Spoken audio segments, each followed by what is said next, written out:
본문 말씀의 배경은 이렇습니다. 역경으로 남다른 경력을 만든 사람이 나옵니다. 그는 바울입니다. 사도행전 27장의 바울은 그가 3차 전도여행을 3번의 전도여행을 마치고 예루살렘으로 돌아갔습니다. 그리고 그곳에서 복음을 전한다는 이유로 유대교의 포로가 되어 로마 군대의 포로가 되어 로마라는 나라로 압송당하여 가는 내용입니다. 그 배에 바울과 승객과 선주와 선장과 백부장들이 탔습니다. 그런데 여러분도 알다시피 지중해에 지나다가 보면은 지중해에서 이 배가 가다가 폭풍우를 만나게 되는 것입니다. 역경이지요. 왜 이들에게 이런 역경이 왔을까? 왜 우리에게는 이런 재앙이나 역경들이 올까? 사도행전 27장을 통해서 그 이유를 4가지로 살펴볼 수가 있습니다. 첫 번째는 전문가의 말만 의존했기 때문입니다. 9절, 10절입니다. 읽어봅니다. 여러 날이 걸려 금식하는 절기가 이미 지났으므로 항해하기가 위태한지라 바울이 그들을 권하여 말하되 여러분이여 내가 보니 이번 항해가 화물과 배만 아니라 우리 생명에도 타격과 많은 손해를 끼치리라 하되 바울은 배가 떠나기 전에 생명의 위협이 되는 역경이 있을 것이다. 고난이 있을 것이다. 위협이 있을 것이다. 폭풍이 있을 것이다 라고 백부장에게 전합니다. 백부장은 100명을 거느리는 군사라는 말입니다. 이 말은 이 배에 바울과 그 외에 나머지 정치범들을 수송하는 군인만, 로마 군인만 100명이 있었다는 말입니다. 바울이 이 항해는 위험하다라고 전했는데 백부장은 바울의 말을 듣지 않습니다. 왜냐하면 바울은 항해 전문가가 아니었기 때문입니다.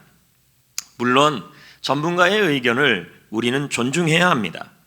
자동차 정비사가 엔진에 문제가 있으니까 차를 고쳐야 한다고 말합니다. 그런데 집사님은 너무 믿음이 좋아서 오직 하나님이 사고 안 나게 해준다고 그리고 그냥 몰고 다닌다라는 것입니다. 이러면 큰일 나는 것이죠. 이와 같이 인생의 중요한 결정을 내리는데 멘토, 전문가들의 말을 들을 필요가 있습니다. 그러나 너무 그들의 말만 의지하면 낭패를 볼 수도 있다는 겁니다. 적어도 하나님의 사람이라면, 성도라면 아무리 전문가가 말한다 할지라도 그 일을 놓고 일단 하나님 앞에 깊이 기도부터 해야 하고 말씀 앞에 비춰 보여야 하고 그리고 믿음의 사람들에게 자문을 구해야 하는 것입니다. 두 번째, 이 폭풍우와 역경과 재앙이 온 이유가 뭐냐면 다수의 말만 들었고 다수의 말에 따라서 배를 움직였기 때문입니다. 12절입니다. 읽어봅니다. 베닉스에 가서 겨울을 지내자 하는 자가 더 많으니 베닉스는 그릇대 항구라 한쪽은 서남을 한쪽은 서북을 향하였더라. 자, 겨울을 지내자 하는 자가 더 많았다. 이건 다수지요. 다수가 지금 이 항해를 선주와 함께 선장과 함께 결정하고 있습니다. 다수의 말을 듣고 가다가 다수결의 원칙일 수도 있겠죠. 민주주의는 다수결의 원칙이다. 물론 틀린 말은 아닌데 이 다수의 의견만 따르고 영적인 분, 하나님의 사람 바울의 말을 듣지 않았던 것입니다. 그 결과 역경을 만나고 폭풍우를 만나고 위기를 만났다는 겁니다. 성도들하고 대화하다 보면요, 성도들이 끝까지 고집을 부리는 분들이 있어요. 주의 종이 하는 말을 잘 듣지를 않는다는 거죠. 근데 여기 보면 다수의 말을 듣다가 위기를 만나고 역경을 만나고 그래서 그럽니다. 주위에서 사람들이 다 그러던데요, 주위의 사람들이 다 원하던데요, 이렇게 말하는 경우들이 있다는 거예요. 여러분, 하나님은 다수를 통해서도 일하지만 다수를 통해서 늘 일하는 것도 아니라는 거예요. 왜냐하면 다수가 위험할 때가 있어요. 제대로 분별되지 못하고 영분별이 되지 못하고 바른 하나님의 지혜가 없는 다수의 말은 역경과 폭풍우를 만나게 할 수도 있다는 겁니다. 히틀러를 독일 지도자로 선택한 것은 독일 다수의 국민투표였습니다. 광해에서 이집트로 돌아가자고 한 것도 다수였습니다. 하나님의 사람은 때로는 사람들이 다수가 핍박하고 욕을 해도 외롭게 하나님을 붙들고 하나님의 지혜를 붙들고 걸어가야 할 때가 있습니다. 지금 이 본문의 폭풍우는 다수만의 말을 의지했기 때문입니다. 여러분이 다수의 말을 들을 때 그 다수가 하나님 앞에서 바로 서 있는 사람들의 다수인지, 아니면은 몇몇 사람들의, 그들은 기도도 해보지 않고 하나님께 예민하지 않는 사람들의 말의 다수인지를 우리는 구분할 줄 알아야 합니다. 세 번째는 12절에 계속 이 바울이 탄 배가 폭풍우와 역경과 재앙을 만난 이유가 12절에 등장합니다. 읽어봅니다. 그 항구가 겨울을 지내기에 불편하므로 거기서 떠나. 항구에 로마까지 가는 중에 지중해는 너무 아름답습니다. 가다가 여러 항구들이 있는데 그 항구에 처했을 때 겨우 그 항구가 보고 있으니까 너무 불편한 거예요. 그래서 좀 더 나은 항구로 가자고 떠나다가 그만 불편하기 싫어서 좀 더 편안한 환경을 찾으려고 떠나서 하다가 결국은 뭘 만나게 됐냐면 유라굴로 강풍을 만나게 된 것입니다. 왜 이런 불행이 왔을까요? 왜 이런 재앙이 왔을까요? 왜 이런 역경이 왔을까요? 그것은 불편함을 싫어하고 편리만 추구했기 때문인 것입니다. 현대사회의 위험이 뭔지 아십니까? 모두가 편안함을 찾고 있습니다. 신앙도 편한 것을 찾고 불편한 것을 찾지 않으려고 하고 있습니다. 그런데 이 말씀에 보면 왜 재앙이 왔는가? 왜 예레미야 시대에, 에스겔 시대에 이스라엘의 성전이 무너지고 이스라엘이 포로로 끌려가는 그 재앙이 왔느냐?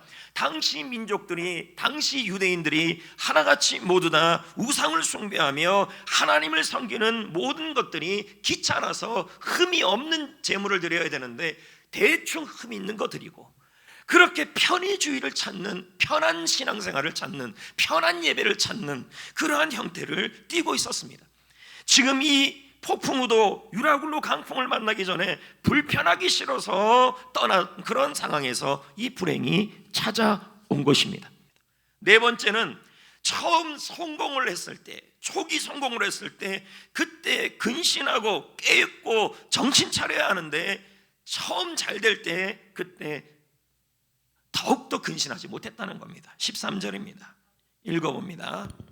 남풍이 순하게 불매 그들이 뜻을 이룬 줄 알고 닻을 감아 그레데 해변을 끼고. 선주의 말을 듣고 경험자의 말을 듣고 바울의 말을 듣지 않았고 하나님의 사람의 말을 듣지 않았고, 그리고 편한 것을 쫓아서 갔는데 순풍이 불고 있는 거예요. 편한 거예요. 그래서 이것은 괜찮은 항해다, 초기에 성공하니까 괜찮다. 그래서 그레데 섬을 향하여, 크레타 섬을 향하여 순풍을 불면서 갔습니다. 사람들은 신나서 말합니다. 역시 전문가가 다르네, 내 결정이 맞네, 내가 결단한 게 맞네, 무슨 하나님의 사람, 목사님의 말을 들어서 뭐해, 이렇게 얘기할 수 있었다라는 것입니다. 하지만 여러분, 곧 유라굴로 강풍이 불었고 역경이 왔고 폭풍이 왔고 인생이 어려움이 처해지게 된 것입니다. 우리는 인생을 말하는데 지금 오늘 말씀에 보면 역경이 온 이유가 네 가지를 설명했습니다. 전문가의 말만 들었다. 가장 먼저 하나님의 사람과 하나님께 기도하며 지혜를 구했어야 하는데 그러지 못했다. 두 번째는 다수의 말을 너무 의지했다. 창조적 소수, 영적인 소수 한 사람이라도 기도하며 말씀 안에 서 있는 영이 맑은 사람의 말을 들어야 되는데 그러지 못하고 다수의 말만 들었다. 세 번째는 편안한 삶을 원했다. 불편하게 나아가는 것은 싫어했다. 네 번째는 초기 성공할 때 조심하지 못했다. 사업장이 요즘 잘 돼요. 일터가 조금 잘 돼요. 직장이 조금 잘 돼요. 가정이 요즘 성전교회 나와서 조금 편안해요. 뭔가 순풍이 불고 있어요. 이럴 때 조심해야 되는데, 더욱더 근신해야 되는데 그러지 못했다는 거예요. 여러분, 그런데 성도 여러분, 예상치 못한 재앙과 역경 앞에 우리는 늘 뭘 깨달으면 결국 진짜 중요한 것이 뭔지를 알게 돼요. 자, 18절 19절입니다. 읽어봅니다. 우리가 풍랑으로 심히 애쓰다가 이튿날 사공들이 짐을 바다에 풀어버리고 사흘째 되는 날에 배의 기구를 그들의 손으로 내버리고. 여러분 보세요. 사공들이 짐이라는 말은 그 짐은 장사하기 위해서 들은 갖은 보석과 보화와 물건들과 항료와 항신수와 정말 그런 자기네 인생에서 중요한 것들이에요. 그리고 배의 기구라는 말은 항해하기 위해서 너무 중요한 것들이죠. 그러면 여러분들 입장에서 본다면 가정에서, 직장에서, 사업장에서 여러분이 지금 사용하는 차량, 기구, 물건 다 그런 것들을 말하는 거죠. 그런데 여러분, 풍랑이 일어나니까, 역경이 오니까, 재앙이 오니까 그 짐이, 그 기구들이 하나 소용이 없어졌다는 거예요. 역경 앞에, 재앙 앞에, 여러분, 역경 앞에 역경이 오고 재앙이 오고 어려움이 오면 지금 여러분이 소중하게 여기고 지금 여러분이 중요하게 여기는 그것들이 아무 소용이 없다는 거예요. 지금 그렇게 소중하게 여겼던 그 사람들이 아무 소용이 없었다는 거예요. 여러분, 폭풍우와 역경 앞에서 진짜 소중한 것은 무엇이냐면 하나님만 남아요. 그 하나님이 역경과 재앙을 뭐로 바꾸시냐면 바로 경력으로 바꿔주시는 분이십니다. 23절입니다. 읽어봅니다. 내가 속한 바 곧 내가 섬기는 하나님의 사자가 어젯밤에 내 곁에 서서 말하되. 어젯밤은 바울이 인생에서 가장 힘든 밤이었어요. 절망의 밤이었어요. 재앙의 밤이었어요. 역경의 밤이었어요. 여러분에게도 그런 어젯밤이 있을 것입니다. 어젯밤 나의 밤이 낮보다는 밤이죠. 잠을 이루지 못하고 절망하며 가정을 붙들고 삶을 붙들고 인생을 붙들고 교회를 붙들고 또 부모님을 붙들고 자녀를 붙들고 사업장을 붙들고 여러분들이 가장 힘든 밤을 보내는 그때가 있을 거라는 거예요. 그 밤에 그 어떤 것도 남아있지 않았는데, 그 어떤 것도 도움이 되지 않았고 사람도 도움이 되지 않았는데 하나님이 남아서 천사를 보내어 바울을 찾아옵니다. 그리고 바울을 위로하고 바울을 돌봐주시고 바울의 그 역경이, 바울의 그 재난이 하나님의 위로를 받는 남다른 경력이 되게 하겠다고, 이력이 되게 하겠다고, 간증이 되게 하겠다고 말씀하고 있는 것입니다. 어떻게 저떻게 하다가 이제 겨우 폭풍우를 넘겼습니다. 근데 배가 막 깨어지는 상황이에요. 폭풍우는 멈췄지만 이제 또 배가 깨어진 상황이에요. 그랬더니 100명이 넘는 로마 군인들이 제수들이 도망가지 않을까 염려한 것입니다. 로마 군의 군율은 엄격했습니다. 그래서 어떠한 상황이든 제수들이 도망가면 그 제수가 받는 벌을 그 군인이 대신 받아야 했습니다. 그러니 어떡합니까? 로마 군인의 최선의 방법은 루라굴로 강풍을 벗어나서 이제 배가 어느 정박했지만 배가 완전히 무너져 있는 상황이니까 제수들이 도망가니까 이제 자신들이 사는 방법은 제수들을 모조리 죽여야 하는 상황이었습니다. 그러면 바울도 제수입니다. 루라굴로 강풍을 겨우 건졌고 위기를 겨우 넘겼는데 또 위기가 왔습니다. 군인들이 이제는 바울을 죽이려고 하고 있습니다. 그런데 어떤 일이 일어났습니까? 43절입니다. 누가 바울을 살려주는지 보십시오. 시작. 백부장이 바울을 구하려고 하여 그들의 뜻을 막았다. 그들은 누구예요? 로마 군인들이죠. 로마의 군인들입니다. 백부장은 바울과 친하지도 않았어요. 자신도 살기도 너무 바쁜 사람입니다. 그런데 백부장은 전혀 친하지도 않는 바울을 도왔고 지켜주었습니다. 그 이유가 뭐냐는 거죠. 그 이유는 하나밖에 없어요. 하나님의 절대적 간섭이었다. 폭풍우가 잠잠해졌다고 안심할 수 없었습니다. 바울은 크고 작은 역경을 계속 몰아쳤습니다. 이 역경들이, 이 위기들이, 이 재앙들이 바울을 죽일 수 있는 상황이었습니다. 그러나 하나님은 이 위기에서 바울을 지켜주었습니다. 전혀 모르는 사람을 통하여 바울이 가야 할 곳 로마로 이끌어 준 것입니다. 역경이 바울이 복음을 전하는 경력이 되게 하여 주었고, 위기가 바울에게 오히려 기회가 되게 만들어 주온 것이었습니다. 이런 예는 성경에 또 등장하죠. 이스라엘이 바벨론에 의하여 침공을 당합니다. 그때 성전이 느부갓네살 왕을 통하여 신바벨로니아를 통하여 성전이 무너집니다. 포로로 이스라엘이 끌려가고 예배가 무너집니다. 노비로 팔려가고, 그래서 이것을 뭐라고 표현하냐면 당시 이스라엘 사람들은 재앙이라고 했습니다. 역경이라고 했습니다. 모두들 생각하기에 예배가 무너졌다, 삶의 터전이 무너졌다. 일터가 무너졌다. 그리고 우리는 빚더미 위에 올라앉았다. 우리는 이제 빚의 포로가 되었고 사람들의 포로가 되었다. 억울한 상황에 처해져 있다. 예배도 무너지고 성전도 무너졌다. 우리는 지금 재앙에 빠져 있다. 인간의 눈으로 보면은 그것이 뭐로 보이냐면 역경과 재앙으로 보입니다. 그러나 하나님은 뭐라고 말씀하시냐면 특히 이 예레미야 시대에는요, 예레미야 선지자는 왜 눈물의 통곡의 선지자냐면 예루살렘 성전이 무너질 때부터 예루살렘 성전이 무너지고 예루살렘이 무너지고 너희들이 포로로 끌려가고 삶의 터전이 다 무너질 거라는 그 재앙에 대한 예언을 했어요.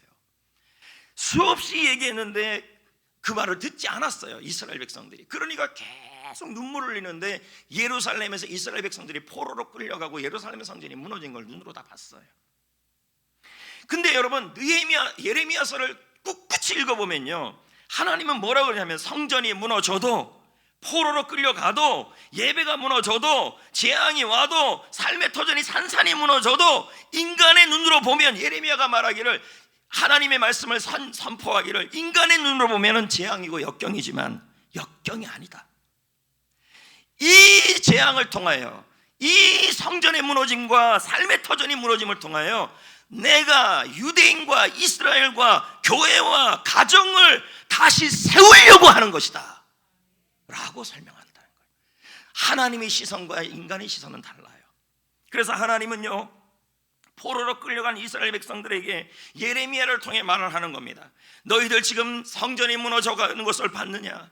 포로로 끌려가고 있느냐? 예배가 무너져가고 있느냐? 재앙이 왔느냐? 노비로 끌려가고 있느냐? 삶의 터전이 산산이 무너졌느냐? 이제 집도 다 빼앗겼느냐? 더 이상 버틸 수 없느냐? 지금 상황이 너무 어렵냐? 이걸 너의 눈으로 보면 재앙이고 역경이지만 나는 그럼에도 불구하고 재앙이 아니라 이 상황을 통해서, 이 삶의 무너진 상황을 통해서, 무너진 예배를 통해서, 성전을 통해서 내가 너희를 다시 세우려고 하고 있다. 이게 예레미야서의 내용이에요. 29장 11절 말씀을 봅시다. 자, 보자고요. 시작. 여호와의 말씀이니라 너희를 향한 나의 생각은. 자, 이 말씀이 뭐예요?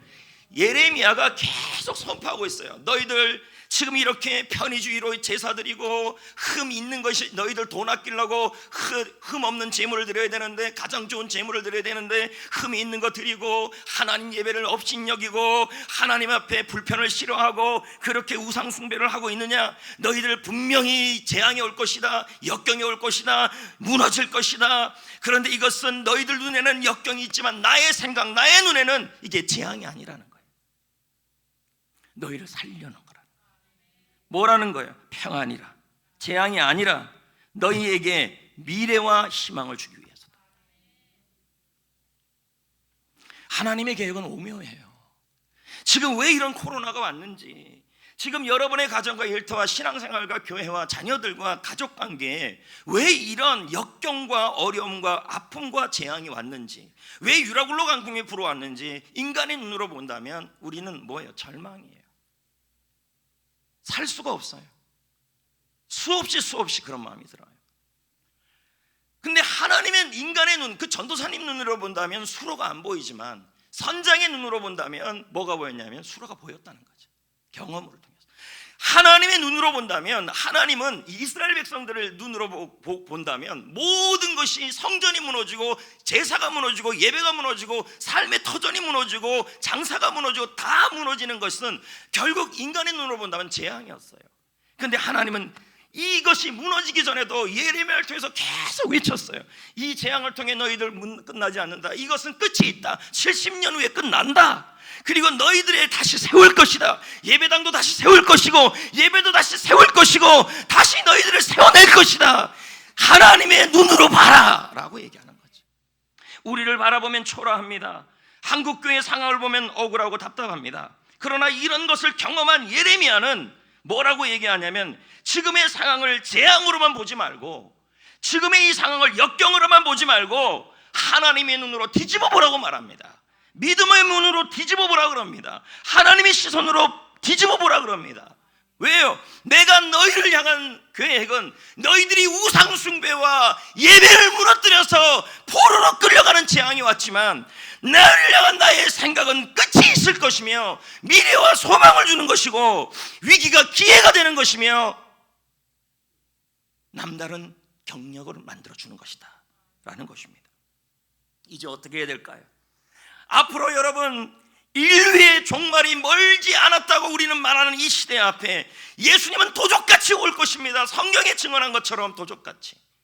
그러나 여러분 이 역경이 지금의 이 코로나 상황이 여러분의 인생의 이 폭풍 앞에 여러분은 무엇으로 살아가야 하냐는 것이죠. 시편 119편 50절을 보겠습니다. 이 말씀은 나의 고난 중의 위로라. 주의 말씀이 나를 살렸기 때문이니라. 여러분 종말이 올수록 주님의 날이 가까울수록 주님의 때가 가까이 올수록 재앙이 가까이 올수록 곤란 중에 있을수록 역경 중에 있을수록 재앙 중에 있을수록 여러분 하나님의 말씀만이 여러분을 살립니다. 어떻게 이겨내실 거예요? 바울이 여러분 유라굴로 강풍 앞에서 뭐로 이 역경을 이겨냈습니까? 아무것도 남지 않았어요. 짐도 다 버리고 배의 도구도 다 버리고 경험 많은 선장과 권력도 아무 소용이 없었습니다. 근데 바울을 살린 게 뭡니까? 바로 주께서 바울에게 하신 말씀이었습니다. 22절 23절에 나오잖아요. 내가 너희를 권하노니 이제는 안심하라. 너희 중에 아무도 생명에는 손상이 없겠고 오직 배뿐이라. 내가 속한 곧 내가 섬기는 하나님께서 어젯밤에 내 곁에 서서 말씀하셨다는 거죠. 여러분 고난이 왔을 때 역경이 왔을 때 아니 여러분 이제 혹시나 종말이 갔을 때 코로나 같은 환란은 더 심한 환란이 교회에 올 수도 있겠죠. 이런 환란이 왔을 때 역경 앞에 왔을 때 여러분을 살리는 것은 무엇이냐면 바로 주의 말씀인 것입니다. 그러므로 여러분 지금의 이 시대에서 우리가 승리해야 될 것은 말씀의 길을 열어야 하고 말씀의 길을 가까이 해야 되고 말씀을 붙들어야 하고 말씀을 마음에 새겨야 합니다. 왜요? 말씀만이 영원하기 때문인 것입니다. 결국은 말씀을 사랑하는 자가 말씀을 붙잡은 자가 폭풍우를 이겨냅니다. 두 번째는 뭔지 아십니까?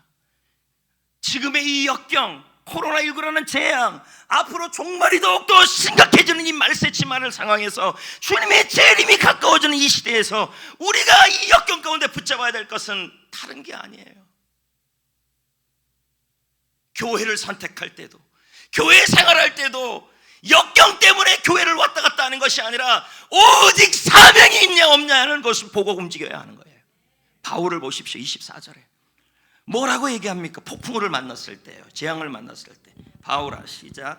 바울아 두려워하지 말라. 내가 가이사 앞에 서야겠고 또 하나님께서 너와 함께 항해하는 자. 하나님이 바울에게 말씀한 겁니다. 너 지금 유라굴로 강풍을 만나서 역경을 만나서 재앙을 만나서 어려움을 처하고 있느냐?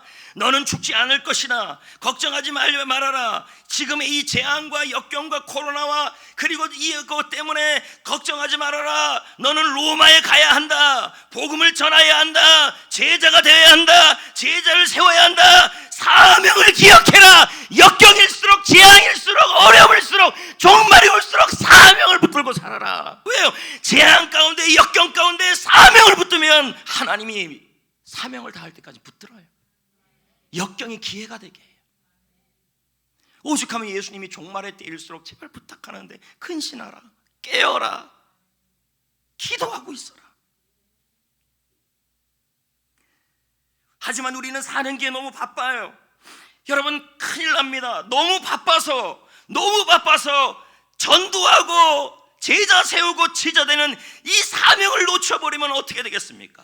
처음 하나님을 만났을 때 그 감격도 다 사라집니다. 지금의 이 시대가 감격과 하나님의 사랑이 사라져가는 시대가 돼서는 안 돼요. 왜요? 주님 오실 날이 멀지 않는 징조들이 너무 눈에 뚜렷하게 보이고 있어요. 사명이 있는 한 역경으로 인해서 무너지지 않아요.